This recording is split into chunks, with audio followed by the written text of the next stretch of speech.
Hi guys, இன்றைக்கி நம்ம சேனலில் என்ன பார்க்க போகிறோம்னு பார்த்தீங்கன்னா ராகி குக்கீஸும் அதுக்கப்புறம் வந்து ரோசட் குக்கீஸ். இந்த 2 குக்கீஸுமே யார் ஆர்டர் கொடுத்தாங்கன்னு பார்த்தீங்கன்னா ஸ்கூல் டீச்சர்ஸ் வந்துட்டு ஒரு வாட்டி நான் வந்துட்டு ராகி குக்கீஸ் வந்து செஞ்சு கொடுத்து விட்டுருந்தேன். அதை அவங்க சாப்பிட்டுட்டு அவங்களுக்கு பிடிச்சிருந்ததுன்னு சொல்லிட்டு 12 பாக்ஸஸ் கேட்டிருந்தாங்க. ரோசட் குக்கீஸும் ராகி குக்கீஸுமே செஞ்சு கொடுங்க அப்படின்னு சொல்லிட்டு கேட்டிருந்தாங்க. அவங்களுக்காக ரெடி பண்ண தான் இந்த குக்கீஸ் எல்லாம்.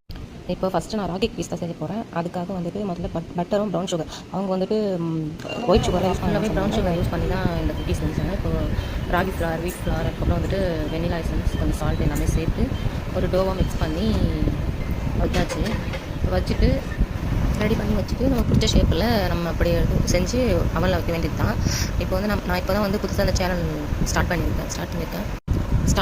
இதுதான் இன்னும் வந்து ஃபஸ்ட்டு வாய்ஸ் அந்த வீடியோ வந்து ஃபஸ்ட்டு வாய்ஸ் கொடுத்து போடுறேன். எனக்கு கொஞ்சம் பயமும் பதட்டமும் கொஞ்சம் கலந்தே இருக்குது.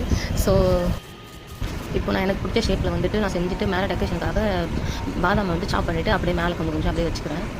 இதை வச்சுட்டு இதே மாதிரி வந்து நான் 2 ட்ரேயில் பண்ணியிருந்தேன். ஏன்னா அவங்க 12 பாக்ஸ் கேட்டதால் 250 கிராம்ஸ் வந்து சரி 2 ட்ரேயில் அப்படியே பண்ணிவிட்டு 2 ட்ரேலுமே பண்ணிவிட்டு அப்படியே உள்ளே வச்சாச்சு. இது வந்து 180 டிகிரியில் கரெக்டாக 20 மினிட்ஸ் வச்சு பேக் பண்ணணும்.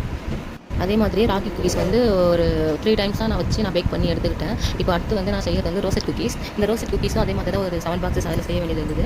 அதில் வந்துட்டு முதல்ல பட்டரும் ஐசிங் சுகர் 2மே போட்டு நல்லா மிக்ஸ் பண்ணிவிட்டு அதுக்கப்புறமா வந்துட்டு அதில் மைதா, அதுக்கப்புறம் கொஞ்சம் கார்ன்ஃப்ளவர், அதுக்கப்புறம் வந்துட்டு ஃப்ரெஷ் க்ரீம், அப்புறம் கொஞ்சம் வெனிலா எசன்ஸ், சால்ட் இது எல்லாமே போட்டு நல்லா ஒரு டோவாக மிக்ஸ் பண்ணிவிட்டு அதை வந்து ஒரு பைப்பிங் பேக்கில் மாற்றிட்டு இதே மாதிரி ஒரு ஃப்ளவர் ஷேப் அந்த மாதிரி செஞ்சு இதையுமே நான் ஒரு 5 டைம்ஸ் அந்த மாதிரி செஞ்சு ஓட்டிச்சில் வச்சு பேக் பண்ணி எடுத்துட்டேன்.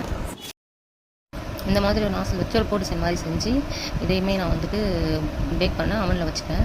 இது மாதிரியே செஞ்சு ஒரு 12 பாக்ஸஸ் அப்படியே பேக் பண்ணி எடுத்துகிட்டு போய்ட்டு கொடுத்தாச்சு. எல்லாருமே சாப்பிட்டுட்டு நல்ல ரிவ்யூ தான் சொல்லியிருந்தாங்க.